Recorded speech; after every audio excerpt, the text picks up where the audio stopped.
আমি আপনার মসজিদের ইমাম খতিব, আমার একটা সম্মান আছে না? কথা কয় না, আছে না? ধরুন আপনি সমাজে অনেক বড় প্রভাবশালী মানুষ, আমারে 10 বার কিনতে পারবেন।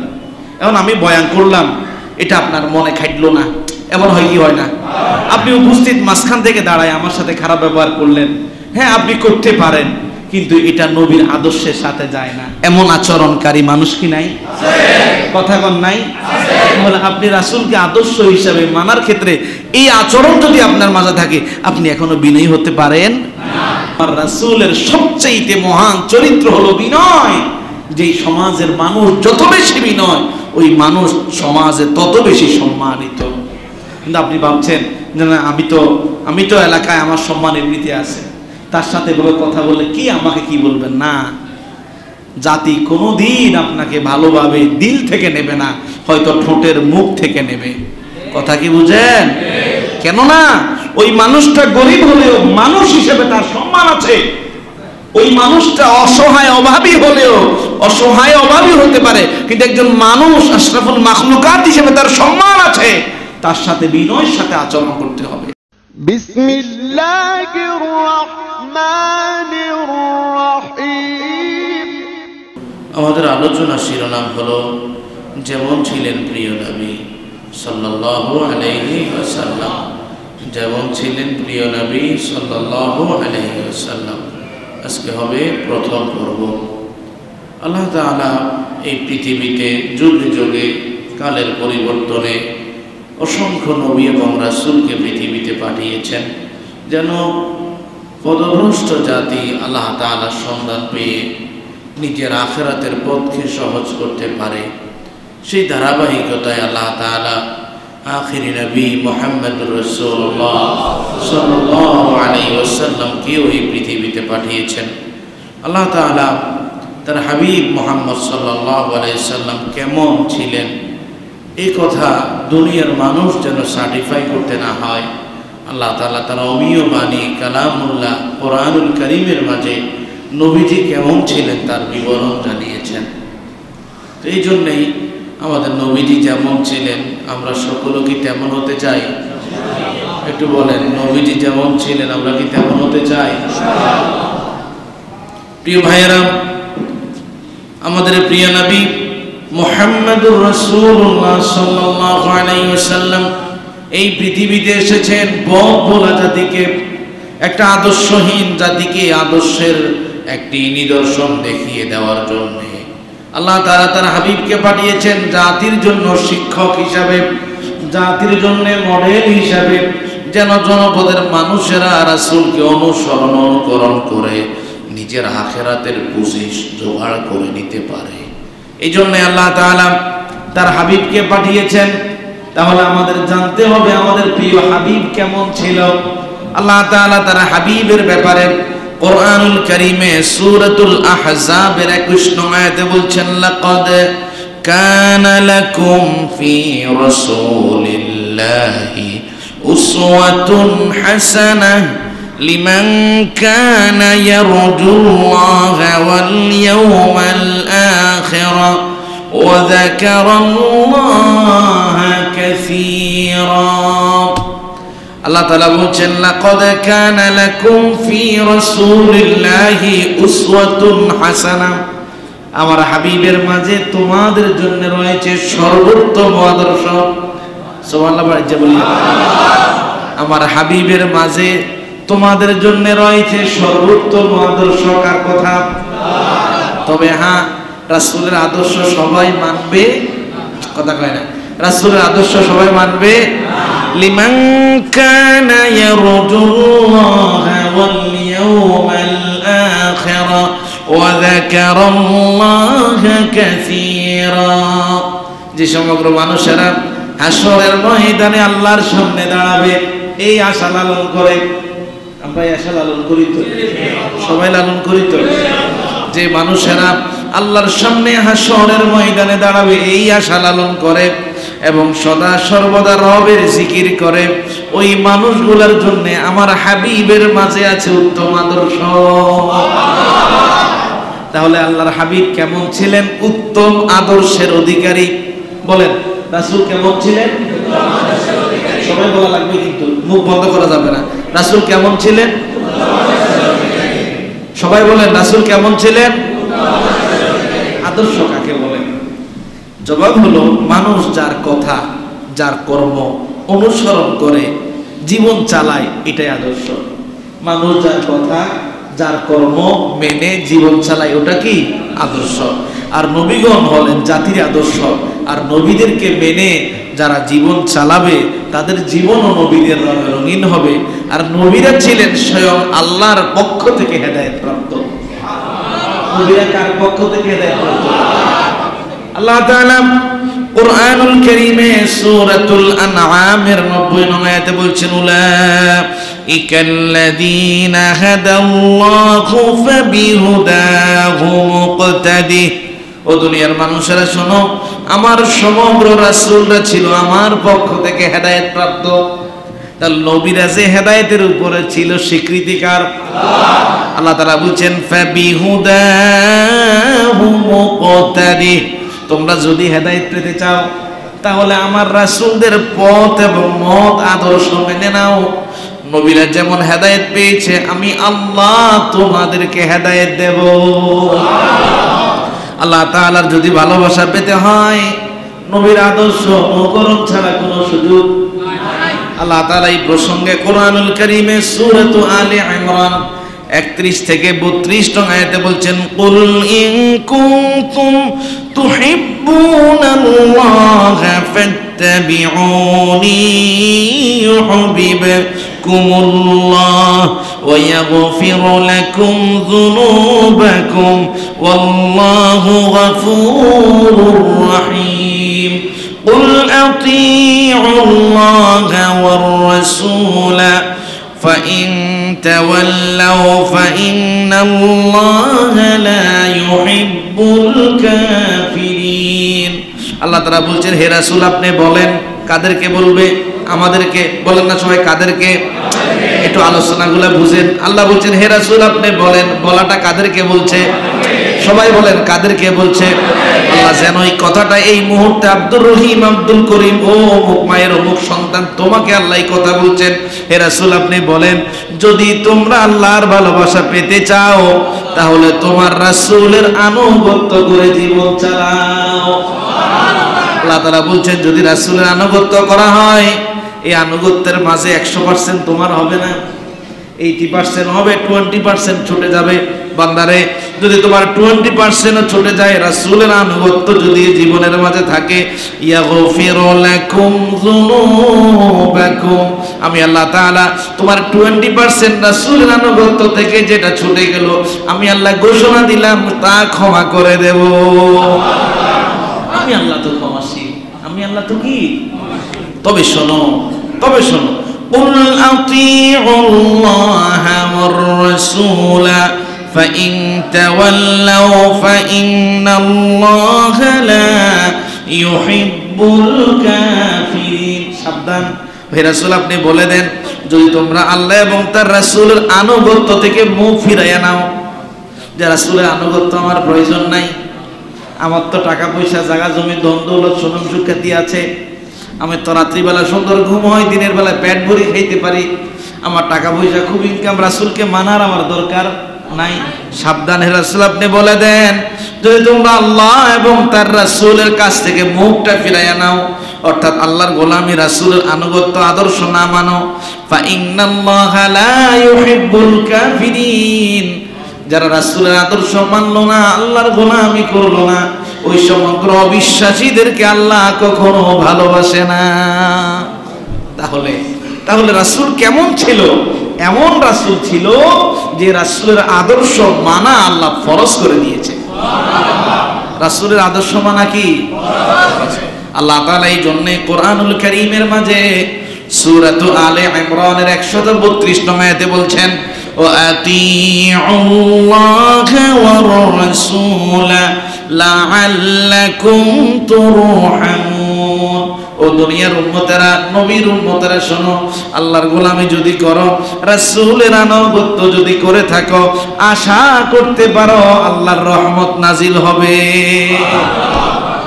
আল্লাহ তাআলা কোরআনুল কারীমে সূরাতুল আনফালের প্রথম আয়াতের মাঝে বলছেন, যদি মুমিন হও, যদি কি হও? এখানে যারা আছেন সবাই তো আল্লাহরে বিশ্বাস করেন, কথা কয় না? বিশ্বাস করেন? চেহারা সুরতে কি এই বিশ্বাসের অনুভূতি আসতেছে? বিশ্বাস করেন তো? আল্লাহর প্রতি বিশ্বাস আছে তো? খেয়াল করেন, আল্লাহ তাআলা বলছেন, ওয়া আতিউল্লাহা ওয়া রাসূলাহু ইন কুনতুম মুমিনিন। যদি সত্যিকার অর্থে মুমিন হয়ে থাকো তাহলে আমি আল্লাহর গোলামির পরে আমার রাসূলের আদর্শের অনুকরণ করো। কার কথা? তাহলে নবী যা বলছেন তা ধরা লাগবে, নবী যা বলছেন তা করা লাগবে, নবী যা বলছেন তা মানা লাগবে, বুঝে আসুক আর না আসুক। একমত? একমত? একমত? তাহলে শোনেন আল্লাহ তাআলার কথা, সূরাতুল হাশরের 7 নং আয়াত, ওয়া মা আতাকুমুর রাসূলু ফাখুযুহু ওয়া মা নাহাকুম আনহু ফান্তাহু ওয়াত্তাকুল্লাহ ইন্নাল্লাহা শাদীদুল ইকাব। আল্লাহ তাআলা বলছেন, আমার রাসূল যা এনেছেন, এই হায়াতের মাঝে রাসূল যা যা তোমাদের কাছে এনেছেন তা তোমরা গ্রহণ করো, যা যা নিষেধ করেছেন তা তোমরা ছেড়ে দাও। সাবধান, রাসূলের কিছু মানলে কিছু মানলে না, ইসলামে কিছু ঢুকলে কিছু ঢুকলে না, এমনটা যেন না হয়। পরিপূর্ণরূপে রাসূলের আদর্শ অনুকরণ করো। নিশ্চয় আমি আল্লাহ যেমন দয়া করি তেমন সাজাও দিয়ে থাকি। তাহলে রাসূল কারীম সাল্লাল্লাহু আলাইহি সাল্লামকে আনুগত্য করা, কথা কয় না, আনুগত্য করা লাগে। যদি রাসূলের আনুগত্য আপনার হায়াতে না আসে, রাসূলের নির্দেশের বিপরীতে আপনি চলেন, অচিরেই আল্লাহর আযাব আপনাকে পাকড়াও করবে। কার আযাব? আল্লাহর আযাব। কল্পনাও করতে পারবেন না, এমন একটা রোগ আপনার ভিতরে তৈরি হবে, মুহূর্তে আপনি চলে যাবেন। এমন একটা অবস্থান আপনার ছিল, মুহূর্তে আপনি ধসে পড়বেন যদি রাসূলের আনুগত্য না করেন। কার কথা? আল্লাহ তাআলা কোরআনুল কারীমে সূরাতুন নূরের 63 নং আয়াতে বলছেন, ফালইয়াহযারিল্লাযীনা ইউখালিফুনা আন আমরিহি আন তুসীবাহুম ফিতনাহ আও ইউসীবাহুম আযাবুন আলীম। হে রাসূল, আপনি সতর্ক করেন জাতির লোকদেরকে যেন তারা আপনার নির্দেশের বিরোধিতা না করে। আপনি যা বলছেন এটার যেন বিরোধিতা না করে। তাহলে বিরোধিতা করা যাবে নাকি? কথা কয় না যাবে? আপনি যে কাজগুলোর নির্দেশ দিয়েছেন এটার যেন তারা বিরোধিতা না করে। যদি তারা করে তাদেরকে সতর্ক করে দেন, অচিরেই আল্লাহর গজব এসে যাবে, নতুবা তারা অতীব ফিতনার মাঝে পড়ে যাবে। তাহলে প্রিয় নবী সাল্লাল্লাহু আলাইহি সাল্লাম এমন আদর্শের অধিকারী ছিলেন, প্রিয় নবীর জীবনটা এমন ছিল যে জীবনের অনুকরণের জন্য আল্লাহ তাআলা আপনাকে নির্দেশ দিয়েছেন। এখন আসেন, প্রিয় নবীজি কেমন ছিলেন? আজকে আমরা নবীজি কেমন ছিলেন শুধুমাত্র নবীজির একটা চরিত্রের একটা অংশ নিয়ে আলোচনা করব। একটা চরিত্রের একটা অংশ নিয়ে আলোচনা করব, সেটি হলো আত-তাওয়াদু, বিনয়। কি ছিল? কথা কয় না, কি ছিল? বিনয়। আমরা আলোচনা করব বিনয় কি জিনিস, বিনয় কত প্রকার, বিনয়ের গুরুত্ব কি, এবং নবীজি কেমন বিনয়ী ছিলেন। আমরা কোরআন থেকেও আলোচনা টানবো, নবীজির জীবনে ঘটে যাওয়া ঘটনাগুলিও হাদিস থেকে উল্লেখ করব। কেননা এই কোরআনটা হলো পুরা নবীর জীবনী। এই কোরআনটা কি? মা আয়েশা সিদ্দিকা রাদিয়াল্লাহু আনহা হাদিস বর্ণনা করেন, নবী করিম সাল্লাল্লাহু আলাইহি সাল্লামের যখন পৃথিবী থেকে বিদায় হয়ে গেল, কিছুদিন অতিবাহিত হওয়ার পরে নবীর কিছু সাহাবী নবীজির বাড়িতে গেল, গিয়ে মা আয়েশাকে জিজ্ঞেস করলো, আপনি তো নবীজির সাথে দাম্পত্য জীবনে দীর্ঘদিন অতিবাহিত করেছেন, ওগো মা আয়েশা একটু কি বলবেন নবীজির জীবন কেমন ছিল? নবীজির স্ত্রী আয়েশা বলেন, আচ্ছা তোমরা কি কোরআন পড়ো না নাকি? হ্যাঁ, কোরআন তো পড়ি। তোমরা যে কোরআন পড়ো, পুরা কোরআনের প্রতিচ্ছবি ছিল মুহাম্মাদুর রাসূলুল্লাহ। প্রিয় ভাইয়েরা, এই জন্য নবীজির বিনয়ের দৃষ্টান্ত আজকে আমরা আলোচনা করব। প্রথম বিষয়, বিনয়টা কি? বিনয় মানে নম্রতা, বিনয় মানে কোমলতা, বিনয় মানে অহংকারী না হওয়া। কথা কি বুঝেন? বিনয় মানে কি? নম্রতা। সবাই বলেন কথা, বিনয় মানে কি? আমি কিন্তু পড়া নেব, আবার কথা কি বুঝছেন? কি নিব? পড়া নেব। জরিমানা হবে। কি হবে?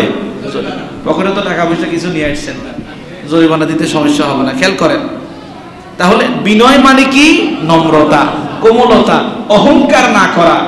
মুহাম্মাদুর রাসূলুল্লাহ সাল্লাল্লাহু আলাইহি সাল্লাম ছিলেন এই পৃথিবীতে সবচাইতে বিনয়ী মানুষ। সবচাইতে কি মানুষ ছিলেন? বিনয়ী মানুষ। অথচ যিনি সমগ্র নবীদের সর্দার ছিলেন, অথচ যিনাকে দিয়ে আল্লাহ সর্বপ্রথম জান্নাত উদ্বোধন করবেন, আল্লাহ সর্বশেষ নবী হিসাবে ওনাকে পাঠালেও সেই হাসরের ময়দানে সবচাইতে বেশি উম্মত নিয়ে তিনি জান্নাতে ঢুকবেন। প্রিয় নবী সাল্লাল্লাহু আলাইহি সাল্লামের বিনয়। এখন প্রশ্ন হলো, বিনয় তো বুঝলাম, বিনয় মানে নম্রতা, বিনয় মানে কোমলতা, বিনয় মানে অহংকারী না হওয়া। বিনয় কয় প্রকার? বিনয় হলো 3 প্রকার। একটু বলেন কয় প্রকার? 1 নম্বর হচ্ছে আত-তাওয়াদু মাআল ইনসান, মানুষের সাথে বিনয় আচরণ করা। 2 নম্বর হলো আত-তাওয়াদু মাআল খাদেম, অধীনস্থ কর্মচারীর সাথে বিনয় আচরণ করা। 3 নাম্বার আত-তাওয়াদু মাআল হায়াওয়ান, জীবজন্তুর সাথে বিনয় আচরণ করা। একটু মিলান, বিনয় কয় প্রকার? সবাই বলেন কয় প্রকার? প্রথম প্রকার আত-তাওয়াদু মাআল ইনসান, মানুষের সাথে বিনয়। সমাজে বসবাস করেন, আপনি হয়তো বয়সে বড়, যোগ্যতায় বড়, নিজের সামাজিক স্ট্যাটাসে বড়, আপনার সমাজে আপনার চাইতে নিচু মানুষ কি নাই? কথা কয় না নাই? আপনি তার সাথে ভালো ব্যবহার করা লাগবে। মানুষ হিসাবে তার একটা সম্মান আছে, আছে না নাই? আমি আপনার মসজিদের ইমাম, খতিব, আমার একটা সম্মান আছে না? কথা কয় না, আছে না? ধরুন আপনি সমাজে অনেক বড় প্রভাবশালী মানুষ, আমারা 10 বার কিনতে পারবেন না। এখন আমি বয়ান করলাম, এটা আপনার মনে খাটলো না, এমন হয় কি হয় না? আপনি উপস্থিত মাঝখান থেকে দাঁড়ায় আমার সাথে খারাপ ব্যবহার করলেন, হ্যাঁ আপনি করতে পারেন, কিন্তু এটা নবীর আদর্শের সাথে যায় না। কথা কি বুঝেন? একটা উদাহরণ দিলাম, এমন হয় কি হয় না? তাহলে নবীজির আদর্শ হলো, তোমার যদি কিছু জানার থাকে তুমি ওনার সাথে গিয়ে একান্তে বিনয়ের সাথে কথা বলো, অহংকারে ঔদ্ধত্য পোষণ করে নয়। এই জন্য মানুষের সাথে মানুষ হিসাবে, আমি আমার উদাহরণটা দিলাম এই জন্যেই, বুঝতে সহজ হওয়ার জন্যে। এখন আপনার সমাজে একজন রিক্সাওয়ালা, ভ্যানওয়ালা, গরিব অসহায় মানুষ বসবাস করে, কিন্তু আপনি তার সাথে একেবারে মনে হয় যেন মানুষ না, সে একটা কুকুর, জানোয়ার চাইতে নিকৃষ্ট, এমন আচরণকারী মানুষ কি নাই? কথা কন নাই? তাহলে আপনি রাসূলকে আদর্শ হিসাবে মানার ক্ষেত্রে এই আচরণ যদি আপনার মাঝে থাকে, আপনি এখনো বিনয়ী হতে পারেন না। মুহাম্মাদুর রাসূলুল্লাহ সাল্লাল্লাহু আলাইহি ওয়াসাল্লাম মক্কায় যখন দ্বীনের দাওয়াত দেন, হযরতে ফাতেমা রাদিয়াল্লাহু আনহা বলেন, নবীজি একদিন কাবা শরীফের সামনে দাঁড়িয়ে নামাজ পড়ছে। মক্কার কাফেররা একটা উট জবাই করে, বিশাল বড় উটের পুরা নাড়ি ভুঁড়ি মুহাম্মাদুর রাসূলুল্লাহ যখন সেজদার মাঝে ছিলেন, নবীজির মাথা মোবারকের উপরে চেপে ঢেলে দিল। রহমাতাল লিল আলামিন সেজদা থেকে উঠতে পারে না। হযরতে ফাতেমা দূর থেকে দেখতে পেলেন, কিছুক্ষণ যদি এভাবে পড়ে থাকে আমার বাবা হয়তো বাঁচবে না। হযরতে ফাতেমা দৌড় দিয়ে আসলেন, বাবার মাথার উপর থেকে উটের নাড়ি ভুঁড়ি সরিয়ে দিলেন। এত কষ্ট দেওয়ার পরেও নবীজি কখনো খারাপ ভাষায় ব্যবহার করেনি। আল্লাহ তাআলা এই জন্যই কোরআনুল কারীমে সূরাতু আলে ইমরানের 159 নং আয়াতে বলছেন, فبما رحمة من الله لنت لهم ولو كنت فظا غليظ القلب لانفضوا من حولك فاعف عنهم واستغفر لهم وشاورهم في الأمر فإذا عزمت فتوكل على الله إن الله يحب المتوكلين।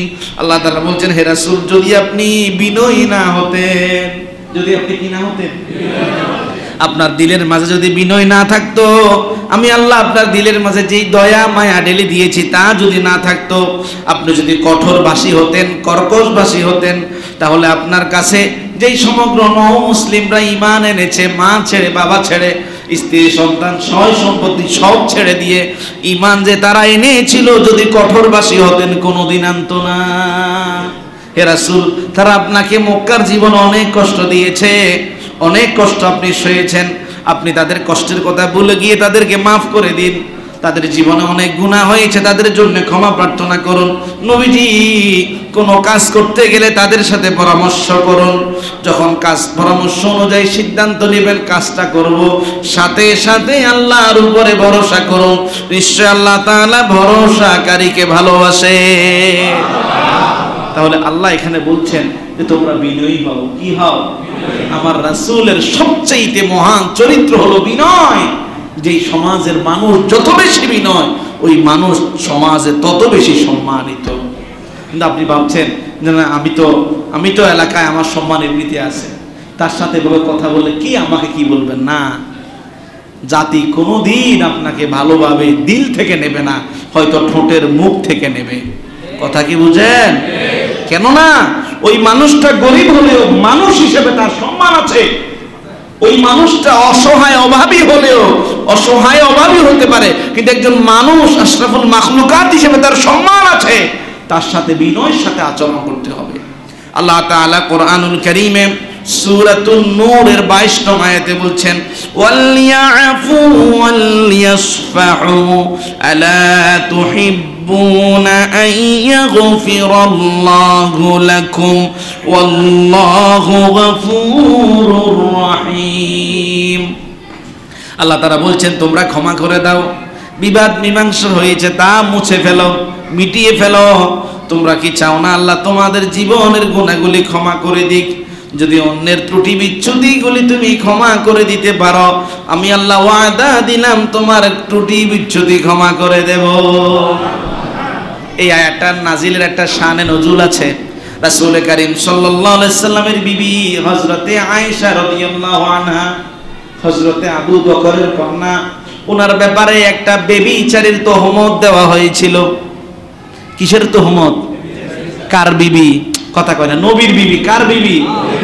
নবীর বিবির বিরুদ্ধে বেবিচারের তহমত। আর এই তহমতটা প্রকাশ করেছিল হযরতে আবু বকরের একেবারে কাছের আত্মীয়, মামাতো ভাই কিংবা খালাতো ভাই মিস্তাহ। উনিও নবী সাহাবী ছিল। কি ছিল? আচ্ছা, যদি মামতো ভাই খালতো ভাই হয়, কাছের আত্মীয় না দূরের আত্মীয়? এই ভাই কথা কয় না, কাছের আত্মীয় না দূরের আত্মীয়? তাহলে খেয়াল করেন, নবীর বিবির ব্যাপারে একটা তহমত উঠছে। নিজের আপন মামতো ভাই কিংবা ফুয়াতো ভাই মিস্তাহ মানুষের কাছে কাছে বলি বলি বেড়াইতেছে। মানুষের কাছে কি করতেছে? বলি বলি বেড়াইতেছে। এক পর্যায়ে আল্লাহ তাআলা হযরতে আয়েশার চরিত্র নিয়ে কোরআনে আয়াত নাজিল করে দিলেন। যখন আয়েশার চরিত্রের খণ্ডন আল্লাহ নিজেই সাক্ষী হিসেবে নাজিল করলেন, সাথে সাথে আবু বকর রাদিয়াল্লাহু আনহু লোক মারফতে শুনতে পারলেন নিজের আপন আত্মীয় মিস্তাহ নিজের মেয়ের সর্বনাশ করার জন্য মানুষের কাছে বলে বলে বেড়ায়। এমন চরিত্রের মানুষ নাই তো? কথা কনা নাই তো? অন্যের মেয়ে একটা ভালো জায়গা যাক, অনেক মানুষের সয় না। অন্যের ছেলে একটা ভালো কিছু করুক, তার গা জ্বলে, তার কি হয় না? কথা কয় না, সয় না। ঠিক মেস্তা যখন এমন কাজ করলো, হযরত আবু বকর যখন জানতে পারলো, কিন্তু তুমি আমার আপন মানুষ, কাছের মানুষ, আমার সম্পর্কে তুমি জানো, আমার মেয়ের সম্পর্কে জানো, তুমি কি করে কোনো প্রকার প্রমাণ ছাড়া আমার মেয়ের এরকম কুৎসা রটনা করলে? অথচ তোমাকে আমি সময় বিপদ আপদে সহযোগিতা করি, তুমি কি করে এই কাজটা করতে পারলে? আজকে থেকে আমি আবু বকর তোমার সাথে আর কোনো সম্পর্ক রাখবো না। আল্লাহ তাআলা সাথে সাথে আয়াত নাজিল করে দিলেন, ওয়ালিয়াফু ওয়ালিয়াসফাহু আলা তুহিব্বুনা আন ইয়াগফিরাল্লাহু লাকুম ওয়াল্লাহু গফুরুর রহিম। আবু বকর রে, মিস্তাহকে তুমি ক্ষমা করে দাও, তার ত্রুটি বিচ্যুতিগুলো মন থেকে মুছে ফেলো। আবু বকর, তুমি কি চাও না আল্লাহ তোমাকে ক্ষমা করে দিক? তুমি যদি মিস্তাহকে ক্ষমা করে দাও, আমি আল্লাহ তাআলা ঘোষণা দিলাম, আমি আল্লাহ ক্ষমাশীল, আমি আল্লাহ তোমাকেও ক্ষমা করে দেব। বিনয় শিক্ষা দেখেন, বিনয়। ঝগড়া হবে, বিবাদ হবে, তার মানে আপনাকে অবশ্যই এখানে বিনয়ী হওয়া লাগবে। প্রিয় ভাইয়েরা, যে মানুষ যত বেশি রাগী, ওই মানুষ কোনোদিন বিনয়ী হতে পারে না। কিছু কিছু মানুষ সাঁতো কাপ গরম, ভালা কথাও খেউ খেউ করে কয়, আছে না নাই? এমনটা করা যাবে না, এমনটা করা যাবে না। আপনি নবীর উম্মত না ভাই? আপনি নবীর উম্মত না? বলেন, আপনি নবীর উম্মত না? তাহলে আপনাকে অবশ্যই রাগ কন্ট্রোল করা লাগবে। হাদিস শরীফে উল্লেখ করা হয়েছে, হযরত আবু হুরায়রা রাদিয়াল্লাহু আনহু হাদিস বর্ণনা করেন, তিরমিজি শরীফের হাদিস, যা রাজুলুন ইলান নবী সাল্লাল্লাহু আলাইহি সাল্লাম, একজন মানুষ নবীজির কাছে আসলেন, এসে বললেন, ইয়া রাসূলুল্লাহ আল্লিমনি শাইআ, আমাকে কিছু শিখান, আমাকে কিছু শিখান। ওয়ালা তুকসির আলাইয়া লাআল্লি আই, তবে বেশি কিছু শিখাইয়েন না, একেবারে ছোট করে শিখান, আমার ব্রেন অতীব দুর্বল, মনে রাখতে পারি না। নবীজি ওই সাহাবীকে বললেন, লা তাগদাব, ও সাহাবী, একটা আমল তোমাকে আজকে শিক্ষা দিব, কখনো রাগ করো না। নবীজি এই কথাটাকে যখন বললেন, রাগ করো না, সাহাবী বললেন, ইয়া রাসূলুল্লাহ, এটা তো মনে রাখতে পারবো, আরো কিছু বলেন। নবীজি আবার বললেন, লা তাগদাব, রাগ করো না। সাহাবী আবার প্রশ্ন করলেন, ইয়া রাসূলুল্লাহ, এটা তো মনেই রাখতে পারবো, আরো কিছু বলেন। নবীজি বললেন, লা তাগদাব, তুমি রাগ করো না। অর্থাৎ যেই মানুষটা রাগ কন্ট্রোল করতে পারে সেই হয় সবচাইতে বিনয়ী। তাহলে এখন গেল মানুষের প্রতি বিনয়। কার প্রতি বিনয়? এখন আসেন আত-তাওয়াদু মাআল খাদেম। আপনার বাড়ির ঘরের দারোয়ান আছে না নাই? কাজের বুয়া আছে না নাই? আপনার গাড়ির ড্রাইভার আছে না নাই? আপনার অধীনস্থ অফিসের এমপ্লয়, কর্মচারী, তার প্রতি আপনাকে সদয় আচরণ করা লাগবে। হযরত উম্মে সালামা রাদিয়াল্লাহু আনহা হাদিস বর্ণনা করেন, নাসাই শরীফের হাদিস, তিনি বলেন, আন্না রাসূলুল্লাহ সাল্লাল্লাহু আলাইহি ওয়াসাল্লাম কানা ইয়াকুলু ফি মারাদিহি আল্লাযী তুওফিয়া ফীহি, নবীজি যেই দিন পৃথিবী থেকে বিদায় নিয়ে চলে যাবে, নবীজির শরীরে অসুস্থতা, বিদায় নেওয়ার সময় ঘনিয়ে এসেছে। হযরত উম্মে সালামা বলেন, ওই সময় নবীজি উম্মতের প্রতি শেষ কথা বলেছেন, আসসালাহ ওয়া মা মালাকাত আইমানুকুম, ও আমার সাহাবীরা, তোমরা কখনো জীবনে কোনোদিন নামাজ ছেড়ে দিও না। তোমাদের নিকট আত্মীয়, দূরের আত্মীয়, আপনজন, অধীনস্থ যত মানুষগুলা আছে, সবগুলা মানুষের ব্যাপারে সতর্ক থাইকো। তিনবার এই কথা নবীজি বলেছেন জীবনের শেষ সময়। তাহলে নামাজ তো ছাড়তে পারবেনই না, অধীনস্থ মানুষের সাথেও খারাপ আচরণ করা যাবে। ধরেন আপনি অফিসে আছেন, দুপুরবেলা খাবার খাবেন, আপনার অধীনস্থ কর্মচারীকে বললেন, একটু হোটেল থেকে খাবার নিয়ে আসো। আপনি বড় অফিসার, আপনি চাইলে তাকে পাশে বসালে আপনার কাছে একটু মনক্ষুণ্ণ মনে হয়। যদি রাসূল বলেন, বসাইতো, যদি তোমার মন না চায়, তার জন্য একটু খাবার আলাদা করে রেখে দিও। সুবহানাল্লাহ, বাড়ি যাই বলিয়েন। বিনয় কি জিনিস, বদ্ধতা কি জিনিস, শিষ্টাচার কি জিনিস, মুহাম্মাদুর রাসূলুল্লাহ সাল্লাল্লাহু আলাইহি ওয়াসাল্লাম দেখিয়েছেন। আজকে যখন আনা হয়, আপনি পেট ভরে খাইলেন, ড্রাইভার কি খাইছে এটার খবরও। আমি এরকম অনেক কোটিপতির গাড়িতে মাঝে মধ্যে উঠি, বুঝতে পারছেন? আমি জিজ্ঞেস করি, ভাই আপনি যে বিয়েতে যায় একবারে পেট ভরে আমাদের সাথে খাইলেন, এই ড্রাইভারটা কি খাইলো, ওর খোঁজ খবর রাখছেন? হ্যাঁ হুজুর, আমি ওর ব্যবস্থাপনা রাখছি। এমনও মানুষ আছে, এমনও মানুষ আছে। হযরতে আবু হুরায়রা রাদিয়াল্লাহু আনহু হাদিস বর্ণনা করেন, বুখারী এবং মুসলিমের হাদিস, নবীজি বলেন, ইদা আতা আহাদুকুম খাদিমু বিতাআমিহি, যখন তোমার খাদেম তোমার জন্য কোনো খাবার নিয়ে আসে, ফা ইন লাম ইউজলিসহু মা, তাকে যদি তুমি তোমার সাথে বসাতে না চাও, ফালা, তোমার সাথে যদি বসাতে না চাও, ফালিয়ানাউলুহু উকুলাতান আও উকুলাতাই, তাহলে তুমি তার জন্য এক লোকমা কিংবা দুই লোকমা খাবার হলে আলাদা রেখে দাও। কেন? সে অনেক কষ্ট করে তোমার জন্য খাবার এনেছে। তাহলে প্রথম হলো মানুষের প্রতি বিনয়, 2 নম্বর হলো অধীনস্থ কর্মচারীর প্রতি বিনয়, 3 নম্বর হলো পশুদের প্রতি বিনয়। খেয়াল করেন, আপনি রাস্তায় একটা কুত্তা দেখলেন, জন্মের ফিডাইলেন, ইসলাম এটা আপনারা বলে না। আপনার ঘরে আরেকজন মোরগ ঢুকছে, আপনি এটা বাঁধে একটা জবরি খাই ফেললেন, ইসলাম আপনার এই কথা বলে না। আপনাকে পশুর প্রতিও বিনয় হওয়া লাগবে। আরবে এখন তো অস্ত্রের সরঞ্জাম, আরবে এক সময় তীরের সরঞ্জাম ছিল। কিসের সরঞ্জাম? ছোট ছোট বাচ্চারা ছোটবেলা থেকেই তীরের ব্যাপারে প্রশিক্ষণ নিত। তো হযরতে হিশাম বিন যায়েদ রাদিয়াল্লাহু আনহু হাদিস বর্ণনা করেন, বুখারী মুসলিমের হাদিস। তিনি বলেন একদিন আনাস রাদিয়াল্লাহু আনহুর সাথে আমি হযরত হাকাম রাদিয়াল্লাহু আনহুর বাড়িতে গেলাম। ফারাআ গিলমানান, আমি সেখানে কিছু বালককে দেখলাম নাসাবু দাজাজা ইয়ারমুনাহা, তারা একটা মুরগিকে রশি দিয়ে বেঁধে দূর থেকে তীর মারছে। মানে সে কি করছে? প্রশিক্ষণ নিচ্ছে। কি করছে? প্রশিক্ষণ নিচ্ছে। একটা মুরগিকে রশি দিয়ে বেঁধে তীর নিক্ষেপ করছে। তখন আনাস ইবনে মালিক রাদিয়াল্লাহু আনহু তাদেরকে রাসূলের হাদিস শোনালেন, নাহান নবিয়্যু সাল্লাল্লাহু আলাইহি সাল্লাম আন তুসবারাল বাহাইম, নবীজি বলেছেন তোমরা কোনো পশুকে কিংবা পাখিকে তোমরা বেঁধে তীর নিক্ষেপ করো না। শুধু তাই নয়, আপনি যে কোরবানির সময় কিংবা যে কোনো সময় কোনো একটা পশু আল্লাহর নামে জবাই করবেন, আল্লাহ নবী বলেন ওই তরবারিটা ধারালো করার সময় পশুর সঙ্গে ধারালো করিও না। ওই তরবারিটাকে একেবারে ধারালো করে নাও, আবার পশুকে রশি দিয়ে বেঁধে একেবারে দীর্ঘ সময় ফেলেও রেখো না। ও যদিও তার জীবনটা আল্লাহর জন্য দিচ্ছে, তার প্রতিও তুমি ইহসান করো। সুবহানাল্লাহ বলবেন না? তাহলে আপনি মানুষ হিসাবে মানুষের প্রতি যেরকম বিনয় হবেন, মানুষ হিসাবে কর্মচারী অধীনস্থর প্রতি যেমন বিনয় হবেন, মানুষ হিসাবে আপনাকে হায়াওয়ানদের প্রতিও বিনয়ী হওয়া লাগবে। এখন আসেন বিনয়ের গুরুত্ব কি? বিনয়ের গুরুত্ব কি? বিনয়ের এক নম্বর গুরুত্ব হলো ইন্নাল্লাহা আমারা লিতাওয়াদি', আল্লাহ তাআলা বিনয়ী হওয়ার জন্য কোরআনুল কারীমে নির্দেশ দিয়েছে। কার নির্দেশ? বিনয়ী হওয়া কার নির্দেশ? এ মিয়া আল্লাহর নাম উচ্চ আওয়াজে বলেন, কার নির্দেশ?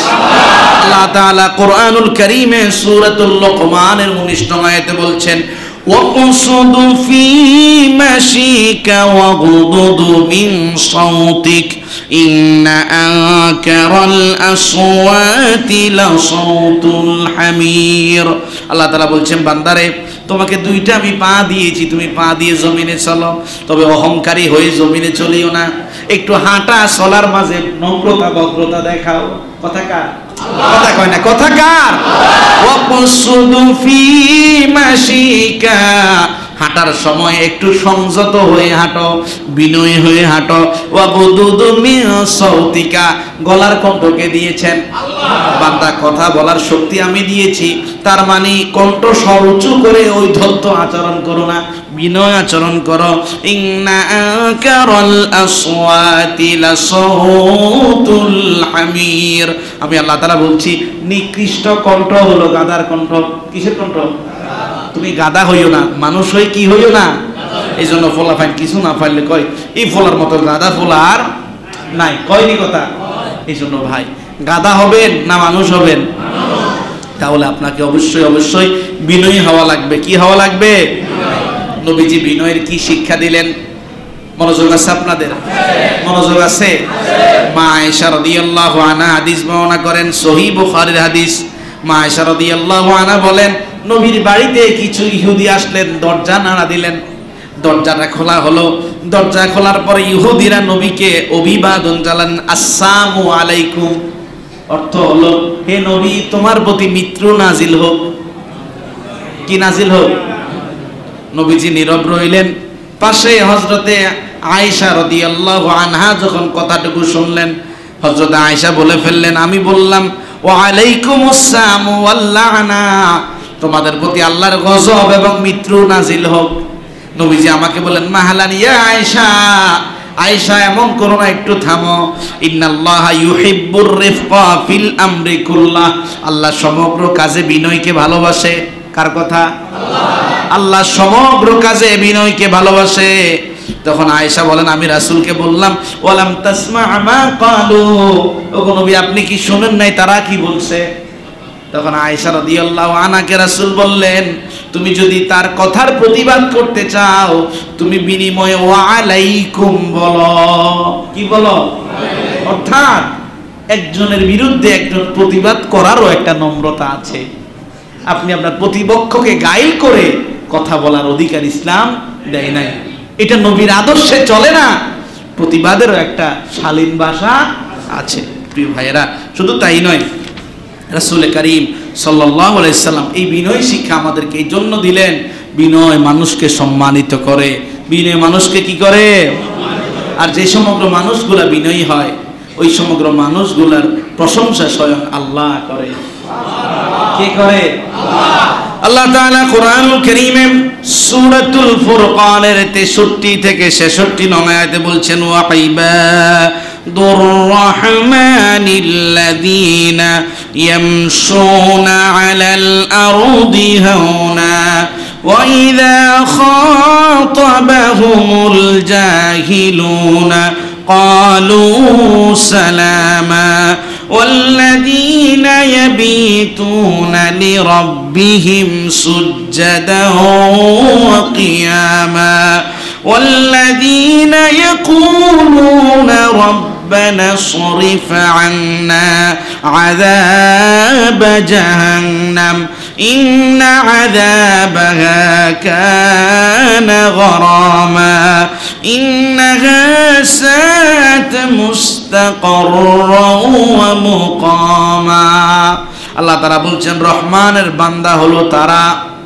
আল্লাহ তাআলা বলছেন রহমানের বান্দা হলো তারা যারা জমিনে চলার সময় একটু নম্র করে চলে যারা যে সমগ্র মানুষেরা তার সাথে বিতর্কে লিপ্ত হয় সে বিতর্কে লিপ্ত হয় না রাত যখন চলে আসে সে রাতের গভীরে উঠে সিজদায় অবনমিত হয় রবের কাছে হাত বাড়িয়ে দোয়া করে ওগো রব জাহান্নাম থেকে উদ্ধার করো নিশ্চয়ই তোমার শাস্তি অতীব কঠিন যারা জাহান্নামে প্রবেশ করবে এটা সবচাইতে নিকৃষ্ট আশ্রয়স্থল তাহলে রহমানের বান্দা তারা যারা বিনয় হয় তারা কি হয় বিনয় হয় ভাইয়েরা শুধু তাই নয় আল্লাহ তাআলা আপনি যদি বিনয়ী হন আপনার জন্য জান্নাত নির্ধারণ করে রেখেছেন সুবহানাল্লাহ বাড়ি যাই কইেন জান্নাত মনে কারো লাগতো না কি কোন লাগবো তো সেদিন বুঝবেন আহারে জান্নাতের কি দরকার ছিল আল্লাহ তাআলা বলছেন সূরাতুল কাসাসের 83 নং আয়াত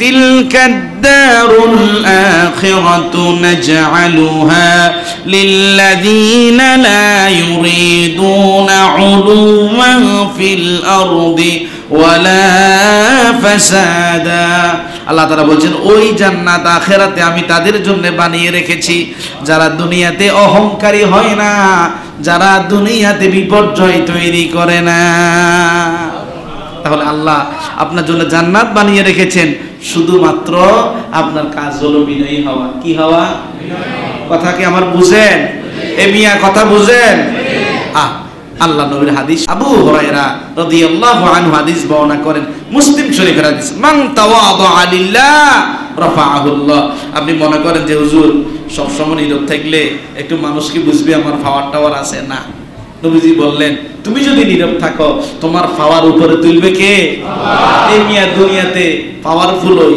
আখিরাতে যদি পিঁপড়ের মতো আল্লাহ মানুষের কদমে কদমে ছড়া দেওয়ায় লাভ আছে না কথা কয় লাভ আছে না তাহলে আমাদেরকে বিনয়ী হওয়া লাগবে কি হওয়া লাগবে বিনয়ের 3 নম্বর ফজিলত হলো ইন্না মুহাম্মদ সাল্লাল্লাহু আলাইহি ওয়াসাল্লাম লিল মুতাওয়াদি' নিশ্চয়ই মুহাম্মদুর রাসূলুল্লাহ সাল্লাল্লাহু আলাইহি ওয়াসাল্লাম ছিলেন সবচাইতে বড় বিনয়ী হাদিস শরীফে উল্লেখ করা হয়েছে হযরতে আবু হুরায়রা রাদিয়াল্লাহু আনহু হাদিস বর্ণনা করেন আবু দাউদ শরীফে হাদিসটি পাওয়া যায় নবীজি বললেন আল মুমিনু গিররুন কারীম মুমিন হয় সরল এবং ভদ্র মুমিন কি হয় কথা কয় না এখানে শব্দ মুমিন তো নাকি জিলাফির ফ্যাসের মতো মুমিন কথা কি মনোযোগ আছে আপনাদের মুমিন কি হয় সরল এবং কি আবার নিজেরই আমার মতো সোজা মানুষ আর নাই যাতে নিজেরে সোজা কয় আমি মনে করি এতের মতো জিলাপির ব্যাস সোজার কেউ আবার নিজে সোজা কইেন না আবার আপনার সোজা বলবে আপনার পাশের মানুষ আপনাকে ভোট দিবে আপনি ভালো না খারাপ কে বলবে আপনার পাশের মানুষ বলবে নবীজি বলেন আল মুমিনু গিররুন কারীম মুমিন হয় সরল এবং ভদ্র ওয়াল ফাজিরু খিব্বুন লাঈম আর পাপিষ্ঠ মানুষ হয় ধোঁকাবাজ ও নির্লজ্জ এত লজ্জা শরম তার হারিয়ে গিয়েছে এত অন্যায় অপরাধ করার পরেও তার মাঝে শরম জাগ্রত হয় না এই মানুষটা পাপিষ্ঠ এই মানুষটা কি মুমিন এমন হতে পারে না মুমিন এমন হতে পারে না প্রিয় ভাইরা যে সমগ্র মানুষগুলা বিনয়ী হয়েছেন ওনারাই সফল হয়েছেন ওনারাই কি হয়েছেন সফল হয়েছেন এখন আসেন নবীজির বিনয় নিয়ে হাদিস থেকে কিছু ঘটনা মনোযোগ আছে হাদিস শরীফে উল্লেখ করা হয়েছে হযরতে জারির রাদিয়াল্লাহু আনহু হাদিস বর্ণনা করেন বাইহাকি এবং তাবরানী শরীফের হাদিস। হযরতে জারির রাদিয়াল্লাহু আনহু একটা জনপদের নেতা ছিলেন। এখানে হয়তো অনেকেই বিভিন্ন নেতা আছেন, বিভিন্ন দলের, বিভিন্ন মতের, বিভিন্ন পথের। আপনাদেরকে আমরা সম্মান জানাই, ভালোবাসি। নবীজিও আপনাদেরকে ভালোবেসেছে। হযরতে জারির রাদিয়াল্লাহু আনহু মসজিদে নববীতে এসেছে, নবীজির বয়ান শুনছে। মসজিদের মাঝে জায়গা নেই, বারান্দার সামনে দাঁড়িয়ে দাঁড়িয়ে রহমাতাল লিল আলামিনের বয়ান শুনে জারির। নবীজি দেখতে পেলেন, কিরে আমার জারির অমুক এলাকার নেতা দাঁড়িয়ে আছে, দাঁড়িয়ে দাঁড়িয়ে বয়ান শুনছে। নিজের গায়ের মাঝে যেই চাদর ছিল, পুরো চাদরটা নবীজি খুলে জারির দিকে ছুঁড়ে মারলেন এবং নেওয়ার পরে জারির হাত দিয়ে ধরলেন। নবীজি বললেন, ইজলিস আলাইহি ইয়া জারির, ও আমার প্রিয় সাহাবী জারির, এই আমার চাদরখানা তোমাকে দিলাম, চাদরটা বিছিয়ে ওখানে তুমি বসে যাও। কি বিনয়, খেয়াল করছেন? বিনয় কি খেয়াল করছেন? রহমাতাল লিল আলামিন, একজন সাধারণ সাহাবী, এলাকার জনপদের সাধারণ নেতা, ওনার গায়ের দিকে নিজের গায়ের জামা খুলে দিয়ে নিক্ষেপ করলেন, জারির আমার জামার উপরে বসে যা। আল্লাহ আপনার হাবিবের শাফাত কবুল করেন, সকলে বলে হযরতে জারির নবীজির সেই গায়ের চাদরখানা বুকের মাঝে জড়িয়ে চুমু খায় আর নবীর দিকে তাকিয়ে বলে, ইয়া রাসূলুল্লাহ, আপনার কারণে আমি জারির আজকে জারির হয়েছি, আপনার কারণে আমি ঈমান ফিরে পেয়েছি। আপনি আমাকে আপনার গায়ের চাদর মোবারক দিয়েছেন বসার জন্য। ইয়া রাসূলুল্লাহ, কি করে আমি বসতে পারি? ইয়া রাসূলুল্লাহ, আমি এই দোয়া করি, আকরামাকাল্লাহ কামা আকরামতানি। ওগো নবী, আজকে আপনি আমাকে ইজ্জত দিয়েছেন, সম্মানিত করেছেন, আমি আল্লাহর কাছে এই দোয়া করি, আল্লাহ যেন আপনাকে সম্মানিত করে। আদর্শ পাইছেন? বিনয় পাইছেন? শুধু তাই নয়, মা আয়েশা রাদিয়াল্লাহু আনহা হাদিস বর্ণনা করেন, মুসলিম শরীফের হাদিস, কানা ইউতা বিসবিয়ানি ফায়ুবাররিকু আলাইহিম। নবীর দরবারে একটা ছোট্ট বাচ্চাকে নিয়ে আনা হলো, বাচ্চা এখনো দুধ খায়, নবীজির কোলে তুলে দেওয়া হলো। ইয়া রাসূলুল্লাহ, এই জন্য দিয়েছি আপনি বাচ্চাটাকে কোলে নিয়ে দোয়া করবেন, আল্লাহ বাচ্চার হায়াতে বরকত দান করবে। নবীজি যখন বাচ্চাকে কোলে নিলেন, ছোট বাচ্চা নবীর কোলের মাঝে প্রস্রাব করে দিলেন। ও ভাই, সমগ্র কুল কায়নাতের সরদারের কোলে বাচ্চা প্রস্রাব করে দিল। নবীজি হাসলেন, হেসে একটা মাসালা শিখাইলেন যে যেই বাচ্চাগুলা দুধ খায়, কি খায়? কথা কয় না আমার, কি খায়? মনোযোগ আছে কি আপনার? রাস্তার পাশে তো বড় বড় মোষ দেখছেন, মনে হয় তো মনোযোগ নাই। মনোযোগ আছে? নবীজি সাথে সাথে বাচ্চার প্রস্রাবগুলো হাত দিয়ে ফেলে দিয়ে একটু পানি নিলেন, হাত দিয়ে হাতটা পানিতে ধৌত করে গায়ের উপরের কাপড়টাকে হাত দিয়ে মাসাজ করে দিলেন। নবীজি মাসালা শিখিয়ে দিলেন যে সমগ্র বাচ্চারা দুধ খায়, সন্তান যদি মায়ের কোলে প্রস্রাব করে, মা যদি শুধু পানি দিয়ে ওই কাপড়টাকে একটু মাসাজ করে পরিষ্কার করে, আল্লাহ ওই কাপড়টাকে পবিত্র বানিয়ে দেয়। প্রিয় ভাইয়েরা, শুধু তাই নয়, রাসূল কারীম সাল্লাল্লাহু আলাইহি ওয়াসাল্লাম কেমন বিনয় ছিলেন। রাসূল কারীম সাল্লাল্লাহু আলাইহি ওয়াসাল্লামের বিনয়ের আরেকটা দৃষ্টান্ত আব্দুল্লাহ ইবনে আব্বাস রাদিয়াল্লাহু আনহু হাদিস বর্ণনা করেন, মুসলিম শরীফের হাদিস। নবীজি কেমন স্বাভাবিক জীবন যাপন করতেন। রহমাতাল লিল আলামিন চাইলে গোটা দুনিয়ার রাজা বাদশাদের চাইতেও সুন্দর সুখী জীবন যাপন করতে পারতেন, কিন্তু নবীজি খুব স্বাভাবিক জীবন যাপন করতেন। হযরত আব্দুল্লাহ ইবনে আব্বাস রাদিয়াল্লাহু আনহু বলেন, একদিন নবীজির ঘরে হযরতে ওমর গেলেন, গিয়ে দেখতে পেলেন নবীজি যেই বালিশের মাঝে মাথা দিয়েছে, বালিশটা অতীব শক্ত। যে বিছানার মাঝে শুয়েছে কোনো প্রকার তোষক নেই, একটা চাটাইয়ের বিছানা। রহমাতাল লিল আলামিন ওমর আগমন করেছে, ঘুম থেকে জেগে উঠলেন। হযরত ওমর দেখতে পেলেন নবীজির পিঠ মোবারকের মাঝে চাটাইয়ের দাগগুলো বসে আছে। হযরত ওমর কেঁদে দিলেন, কাঁদতে লাগলেন আর ফুলতে লাগলেন। রাসূল জিজ্ঞাসা করলেন, মা ইউবকি, ওমর রে আমার ঘরে আসলা, কাঁদলা কেন? হযরত ওমর বললেন, ইয়া রাসূলুল্লাহ, ইন্না কিসরা ওয়া কায়সার ফীহিমা হুমা ফী। ওগো নবী, পারস্য এবং রোমের সম্রাটেরা কত আলিশান জীবন যাপন করছে, অথচ আপনি রহমাতাল লিল আলামিন, আপনি দোয়া করলে উহুদ পাহাড় পর্যন্ত সোনা হয়ে যাবে, কিন্তু আপনি কত স্বাভাবিক জীবন যাপন করেন। আপনার পিঠের মাঝে চাটাই দাগ বসেছে, নবীজি একটু যদি অনুমতি দিতেন আমি আপনার জন্য সুন্দর একটা বিছানার ব্যবস্থা করে দিতাম। তখন রাসূল বললেন, আমা তারদা আন তাকুনা লাহুমুদ দুনিয়া ওয়া লানাল আখিরা। ওমর রে, তুমি কি এতে খুশি হবে না? আল্লাহ তাদেরকে দুনিয়া দিয়েছেন, আমাদেরকে আখিরাত দান করবে। এটাই হলো নবীজির এক স্বাভাবিক, এক বিনয়ী জীবন। শুধু তাই নয়, হাদিস শরীফের মাঝে উল্লেখ করা হয়েছে রাসূল করিম সাল্লাল্লাহু আলাইহি সাল্লামের সাহাবায়ে কেরাম রাসূলকে দেখে সম্মানের সাথে দাঁড়িয়ে যেতেন। সম্মানের সাথে কি করতেন? রাসূলকে দেখলে রাসূলের চেহারার মেসাল উদাহরণ তো কোনোদিন দেওয়া সম্ভব নয়। হযরত আনাস ইবনে মালিক রাদিয়াল্লাহু আনহু হাদিস বর্ণনা করেন, তিরমিজি এবং মুসনাদ আহমদের হাদিস। তিনি বলেন, মা কানা শাখসুন আহাব্বা ইলাইহিম রুইয়াতুম মিনান নবী সাল্লাল্লাহু আলাইহি ওয়াসাল্লাম। নবীর সাহাবীগণের মনের আকুতি এমন ছিল, দিনে একবার নবীকে না দেখলে সাহাবীদের মন শান্ত হতো না। সাহাবায়ে কেরাম রাসূল করিম সাল্লাল্লাহু আলাইহি সাল্লামকে যখন দেখতেন ইয়াকুমু ইলাইহি, সাথে সাথে দাঁড়ানোর চেষ্টা করতেন, কিন্তু নবীজি নিষেধ করতেন। যেই নিষেধের কারণে দেখেন নবীজি নিষেধ করতেন আমার সামনে দাঁড়াবে না। তোমরা যখন আমার সামনে দাঁড়াবে আমার কাছে একটা অহংকার আসবে, বিনয় হারিয়ে যাবে। ওই নির্দেশ পাওয়ার পর থেকে সাহাবায়ে কেরাম কখনো রাসূলের সামনে দাঁড়াতেন না। বিনয় দেখেছেন? আপনি যখন কোথাও যাবেন, কোনো মিটিংয়ে যাবেন, আপনি ইউনিভার্সিটির টিচার, মাদ্রাসা শিক্ষক, আপনি যখন যাবেন ছাত্ররা আপনার সম্মানে দাঁড়ায় না? তাদেরকে সাথে সাথে বলেন, বসো, তোমরা কি করো, বসো। এটা বিনয়। আপনার ছাত্র আপনার থেকে শিখবে, আপনার কর্মী আপনার থেকে শিখবে। প্রিয় ভাইরা, শুধু তাই নয়, রাসূল করিম সাল্লাল্লাহু আলাইহি সাল্লাম কেমন বিনয় ছিলেন। একজন ব্যক্তি মক্কা বিজয়ের পরে রাসূলের সাথে দেখা করতে আসলেন। যেহেতু এই মক্কায় রাসূলকে একদিন নির্মম আঘাত করা হয়েছে।